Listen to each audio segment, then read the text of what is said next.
Have to শব্দের অর্থ করতে হয়, হ্যাজ টু শব্দের অর্থ করতে হয়, মাস্ট শব্দের অর্থ কি করতে হয়। এখন আসেন প্রথমে হ্যাভ টু শব্দের অর্থ করতে হয়। হ্যাভ টু হার কান দিয়ে নির্মিত হয়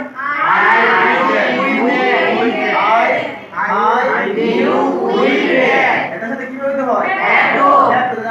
আমি যদি বলি যে আমাকে করতে হয় আই হ্যাভ টু, তোমাকে করতে হয় ইউ হ্যাভ টু, আমাদেরকে করতে হয় উই হ্যাভ টু, তাদেরকে করতে হয় দে হ্যাভ টু। ক্লিয়ার?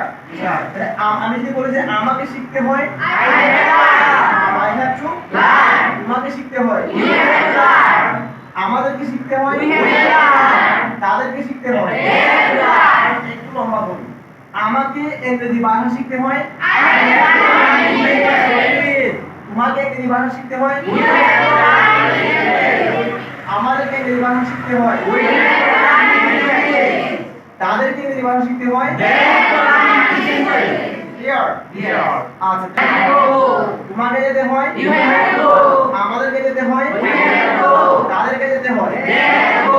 আচ্ছা, আমাকে আসতে হয় আই হ্যাভ টু কাম, আমাকে আসতে হয় আই হ্যাভ টু কাম, আমাকে লিখতে হয় আই হ্যাভ টু রাইট, আমাকে খেতে হয় আই হ্যাভ টু ইট, আমাকে পড়তে হয় আই হ্যাভ টু রিড, আমাকে পড়াতে হয় I have to teach. Singular আছে এর সাথে কি হয় হ্যাজ হয়, তাহলে সাথে কি হয় হ্যাজ হয়। তাহলে হ্যাজ, এখন হ্যাজ টু মানে করতে হয়েছে, তাহলে আমার এখানে এই হ্যাজ টু কার নাম দিতে হবে হি শি ইট নাম প্লাস হচ্ছে ইট, এর সাথে কি হবে হ্যাজ টু।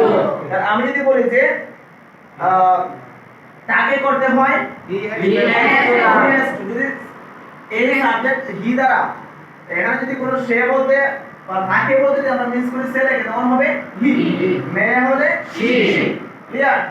তাহলে তাকে করতে হয় হি হ্যাজ টু, তাকে করতে হয় হি হ্যাজ টু, তাকে যেতে হয় হি হ্যাজ টু গো, তাকে আসতে হয় হি হ্যাজ টু কাম, আর মেয়ে হলে she has to come, she has to go. Clear? আচ্ছা, তাহলে বলেন তাকে শিখতে হয় হি হ্যাজ টু লার্ন, তাকে ইংরেজি ভাষা শিখতে হয় he has to learn English, মেয়ে হলে she has two learn English. আচ্ছা, এখন যদি কোনো ব্যক্তিকে আমরা স্পেসিফিক করে বলি যে মামুনকে ইংরেজি ভাষা শিখতে হয় Mamun has to learn English language. যদি বলি আমি সকিনাকে ইংরেজি ভাষা শিখতে হয়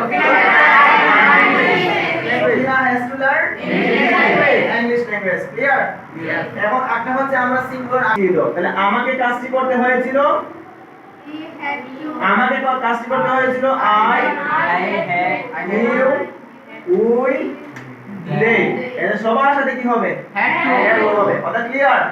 তাহলে আমাকে কাজটি করতে হয়েছিল I had to do the work. Simply যদি বলি নরমাল বাক্য, আমি কাজটি করি I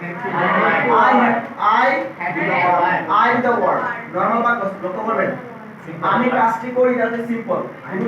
কিছু আছে বাধ্যতামূলক আছে না, কিন্তু আমি যখন বলবো যে আমাকে কাজটি করতে হয় এটা হচ্ছে আমার বাধ্যতামূলক।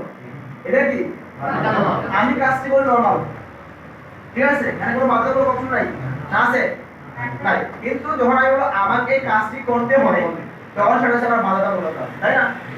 আমি কাজটি করি I do the work, I do the work. যখন বাক্যটা এভাবে হবে যে আমাকে কাজটি করতে হয় তখন সে হবে I have to do the work, I have to do the work, আমাকে কাজটি করতে হয়। ক্লিয়ার?